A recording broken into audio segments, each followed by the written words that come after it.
uji hipotesis untuk sampel kecil, yaitu yang pertama uji hipotesis rata-rata, yang kedua uji hipotesis beda rata-rata, yang ketiga uji hipotesis proporsi, yang keempat uji hipotesis beda proporsi, yang kelima uji hipotesis data berpasangan.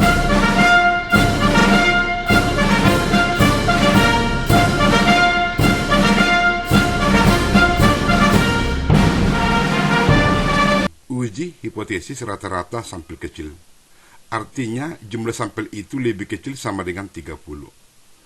Alat uji yang digunakan terhitung sama dengan rata-rata sampel dikurang rata-rata populasi dibagi simpangan baku sampel dibagi dengan akar anggota sampel.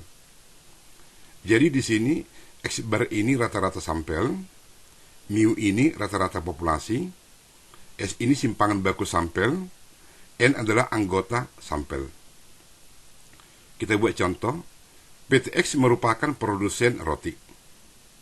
Mesin lama dapat memproduksi 24 kotak dalam waktu 42 menit. Tolong Anda ingat.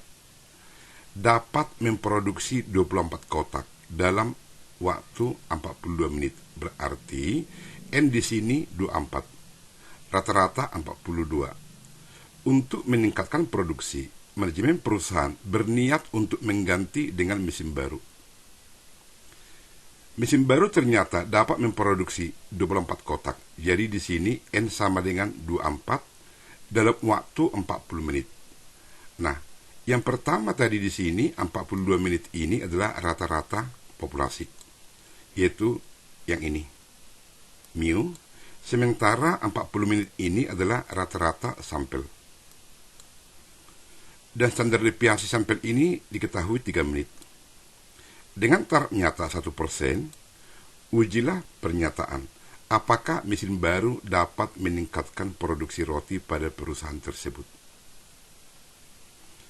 Jawab, kita ringkaskan dulu data di atas. Rata-rata populasi itu 42 menit, rata-rata sampel itu 40 menit, simpangan baku 3 menit, alpha 1%, N 24. Inilah ringkasan data dari di atas.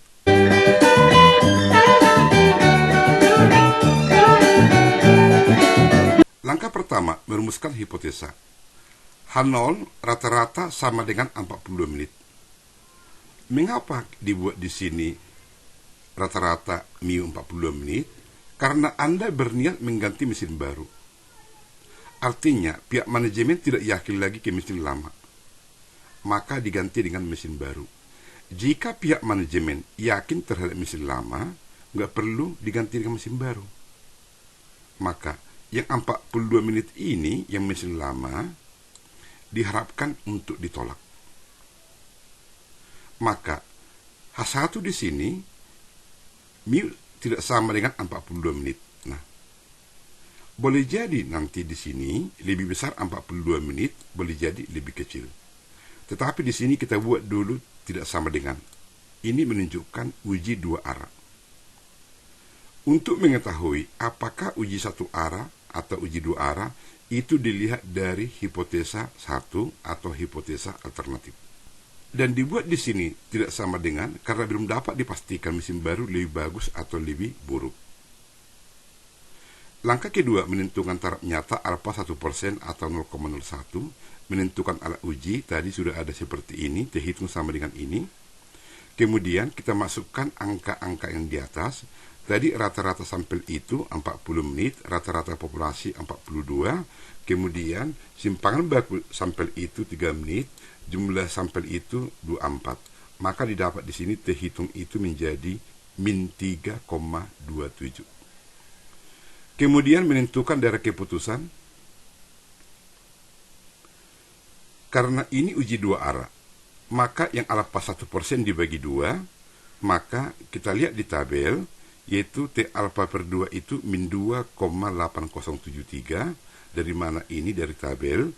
Kemudian di sini plus 2,8073. Ini tabel tes student, di mana P ini adalah derajat bebas atau degree of freedom yang disingkat dengan DF, di mana nilai DF ini sama dengan N dikurang 1. Tadi N itu sama dengan 24. alfa 1%. Karena ini uji dua arah, maka dibagi 2, 0,5% sama dengan 0,05.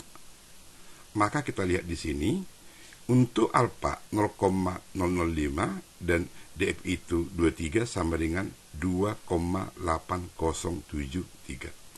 Jadi 2,8073 ini dari tabel. Langkah berikutnya, nomor 5, menentukan keputusan. Terhitung ini min 3,27, dia itu berada pada daerah di sebelah kiri ini. Berarti daerah tolak H0. Artinya, tidak cukup bukti untuk menerima H0 sehingga diterima H1. Di mana rata-rata mesin itu tidak sama dengan 42 menit. Ini yang kita terima.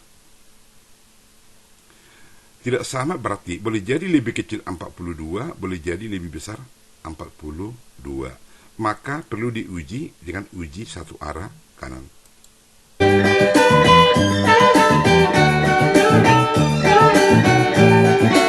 Jika kita menguji satu arah kanan, langkah pertama merumuskan hipotesa H0, rata-rata sama dengan 42 menit. Kemudian H1 itu menjadi rata-rata lebih besar 42 menit. Maka diyakini mesin baru lebih bagus, maka dibuat lebih besar. Langkah kedua, menentukan taraf nyata alfa 1%. Nah, di sini hati-hati, di sini sudah uji satu arah, bukan dua arah lagi. Jadi alfa ini tidak dibagi 2. Kemudian menentukan alat uji yang ini. Hasil terhitung ini sama, yang membedakan hanya batas kritis. Jadi min 3,27 menentukan daerah keputusan. Nah, ini dari tabel. Di sini saya ulangi, ini bukan uji dua arah tapi uji satu arah. Maka dari tabel untuk alfa 1% dapat 2,499, sementara yang kita hitung itu min 3,27 jatuh pada daerah penerimaan H0. Maka langkah kelima, menentukan keputusan. Terhitung itu berada pada daerah terima H0. Artinya, tidak cukup bukti untuk menolak H0, sehingga diterima H0.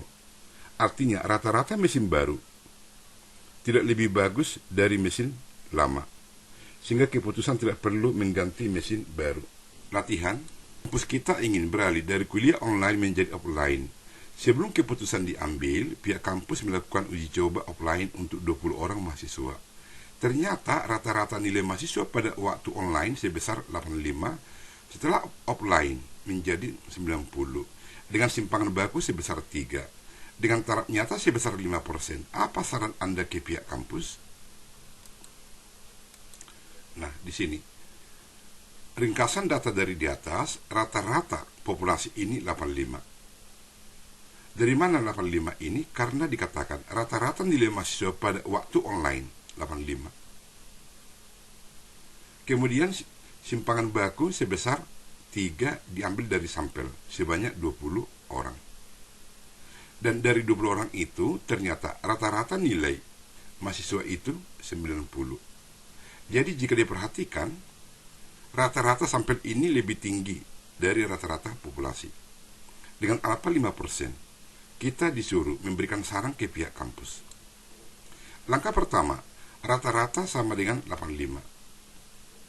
Kemudian H1 di sini rata-rata lebih besar 85. Karena tadi dari sampel 90 ini lebih besar dari 85. Maka alat yang digunakan adalah seperti ini rumus. Terhitung sama dengan rata-rata sampel dikurang rata-rata populasi dibagi simpangan baku dibagi dengan akar N. Maka dimasukkan angka-angka di atas. Rata-rata sampel itu 85, rata-rata populasi 90, kemudian simpangan baku sampel 3, anggota sampel 20 akar ini, maka dapat terhitung menjadi min 7,46.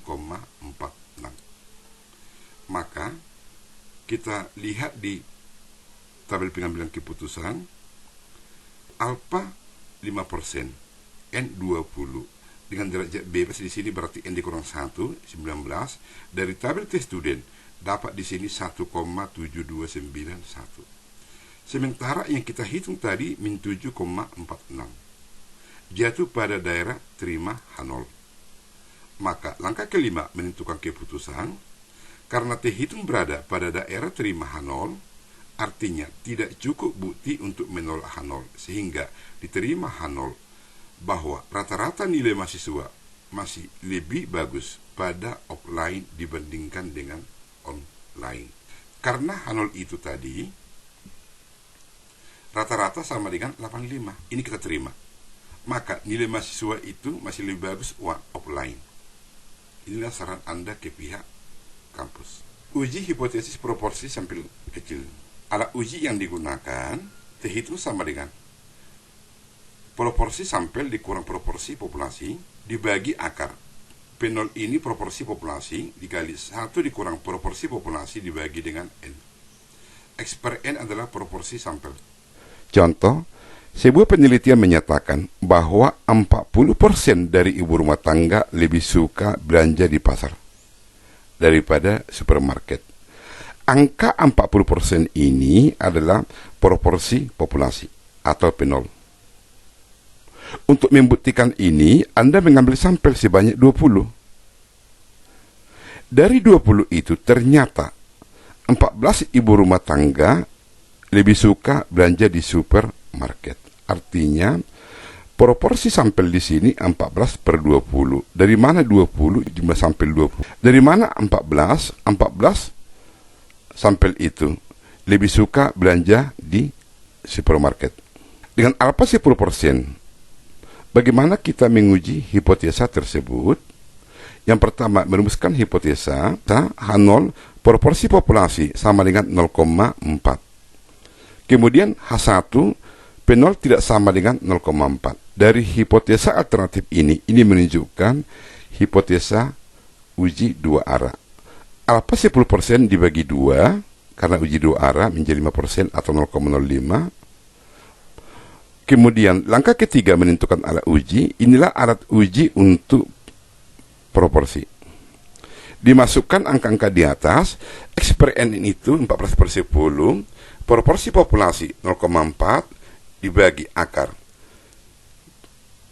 P0 itu proporsi populasi 0,4 dikali 1 dikurang proporsi populasi P0 dibagi N, maka didapat di sini terhitung itu sama dengan 2,75. Dengan mengetahui terhitung, kita bisa untuk menentukan wilayah keputusan. Nah, karena tadi di sini sampel itu 20, maka derajat bebas 19 dari tabel T untuk alfa 10% uji dua arah didapat 1,328. Sementara yang kita hitung tadi itu sebesar 2,75. Ada pada daerah penolakan H0. Yang ini. Maka, langkah berikutnya menentukan keputusan, terhitung berada pada daerah tolak H0 artinya tidak cukup bukti untuk menerima H0, sehingga diterima H1, artinya ibu rumah tangga yang lebih suka belanja di pasar tidak sama dengan 40%. Uji hipotesis beda rata-rata sampel kecil. Uji beda rata-rata dua populasi independen adalah bahwa kedua populasi tidak memiliki hubungan. Artinya populasi satu tidak bergantung kepada populasi yang lain. Misalnya, kita ingin tahu apakah ada perbedaan rata-rata nilai mata kuliah statistika antara mahasiswa di jurusan akuntansi dan manajemen. Jadi di sini kedua populasi tidak memiliki hubungan. Alat uji yang digunakan seperti ini,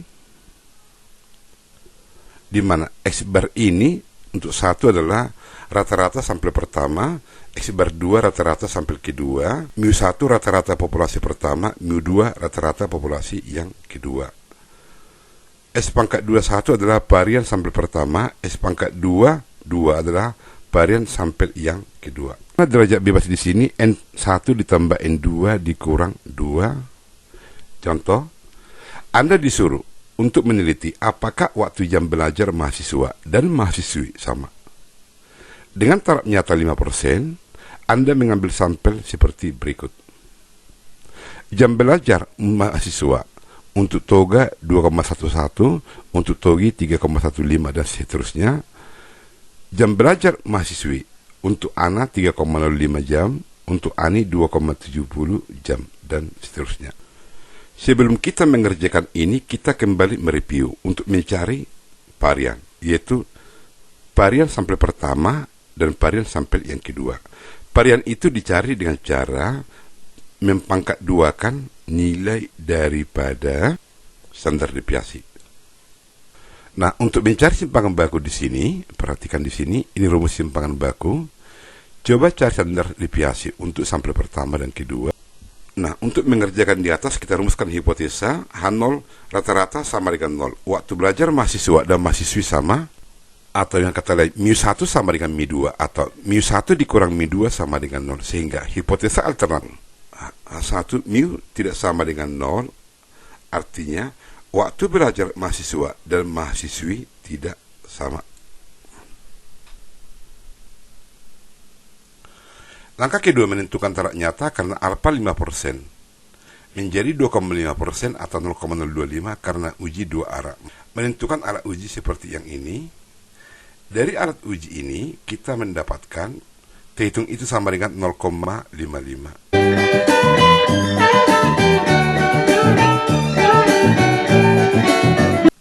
Nilai terhitung 0,55 ini kita masukkan ke kurva pengujian. Nah, dari tabel T alfa per 2 dengan derajat bebas 16 didapat 2,199. Daerah tolak H0, ini daerah terima H0 dan daerah tolak H0. Kemudian menentukan keputusan. Terhitung berada pada daerah tolak H0, artinya tidak cukup bukti untuk menolak H0. Latihan, contoh, Anda disuruh untuk meneliti apakah waktu jam belajar mahasiswa dan mahasiswi sama. Dengan taraf nyata 5%. Anda mengambil sampel seperti data berikut. Uji hipotesis data berpasangan sampel kecil. Data berpasangan adalah data yang memiliki dua perlakuan berbeda pada objek atau sampel yang sama. Misalnya pengaruh produktivitas sebelum dan sesudah pelatihan bagi badut. Jadi di sini ada dua perlakuan pada sampel yang sama. Data seperti ini disebut sebagai data tidak bebas atau non-independent. Uji ini adalah salah satu metode pengujian hipotesis di mana data yang digunakan tidak bebas, yang tidak dicirikan dengan adanya hubungan nilai pada setiap sampel yang sama, atau disebut dengan data berpasangan. Untuk data sampel berpasangan, membandingkan rata-rata dua variabel untuk satu grup sampel tunggal. Uji ini menghitung selisih antara nilai dua variabel untuk tiap kasus dan menguji apakah selisih rata-rata tersebut bernilai 0. Alat uji yang digunakan untuk beda data berpasangan seperti ini, di mana D bar ini perbedaan antara data berpasangan, SD adalah standar deviasi dari perbedaan antara pengamatan berpasangan. N adalah anggota sampel. SD di sini sama dengan sigma dari D pangkat 2 dikurang sigma D, kemudian dipangkat 2 dibagi N dikurang 1. Contoh, bagaimana dampak COVID-19 terhadap nilai mahasiswa? Dengan taraf nyata 5%, untuk itu Anda mengambil sampel nilai matematika sebelum COVID dan sesudah COVID pada orang yang sama seperti tabel berikut. Sampel pertama toga, sebelum ada COVID nilai dia 9, sesudah ada COVID nilai dia 5. Untuk Togi sebelum COVID, nilai matematik dia 5, sesudah COVID sama nilai matematik dia 5. Untuk Togu, sebelum ada COVID, nilai matematik 7, dan sesudah ada COVID 6, dan seterusnya. Kita rumuskan hipotesa H0 rata-rata sama dengan 0, H1 rata-rata tidak sama dengan 0. Berarti dari hipotesa alternatif ini menunjukkan uji dua arah. Langkah ketiga menentukan alat uji. Ini tadi alat ujinya sudah. Kemudian, dari data sampel ini, nilai matematik toga sebelum ada COVID-19, sesudah ada COVID-5. Nah, yang dimaksud dengan D di sini, selisih sebelum atau sesudah. Bebas, apakah sesudah dikurang sebelum atau sebelum dikurang sesudah, sama. Nah, di sini kita konsisten. Kita kurangkan dari sesudah ke yang lama. 5 dikurang 9, min 4. 5 dikurang 5, 0. 6 dikurang 7, min 1, dan seterusnya. Jika dijumlahkan ini disebut sebagai jumlah D. Kemudian D pangkat 2, karena di sini nanti ada pangkat 2, dapat seperti ini. Maka dengan demikian, nilai SD 1,32, maka ini kita masukkan ke terhitung. Hitung di sini seperti ini. Nah, tadi rata-rata D ini min 1,8 dari sini dibagi 10. Kemudian dibagi nilai SD 1,32 dibagi akar N 10, kemudian dapat min 4,32. Inilah dihitung. Maka kita masukkan kepada daerah keputusan. Di sini karena tadi N itu 10, maka derajat bebas itu adalah 10 dikurang 1 sama dengan 9. Alfa tadi di sini dibagi 2, yaitu 5%. Maka batas kritis di sini dapat 2,2622. Sementara yang kita hitung min 0,432 pada daerah sebelah kiri, maka dapat dikatakan kesimpulannya tolak H0. Artinya tidak cukup bukti untuk menerima H0 sehingga diterima H1. Artinya ada pengaruh COVID terhadap nilai mahasiswa. Nah, kita lihat dari tabel T student di sini.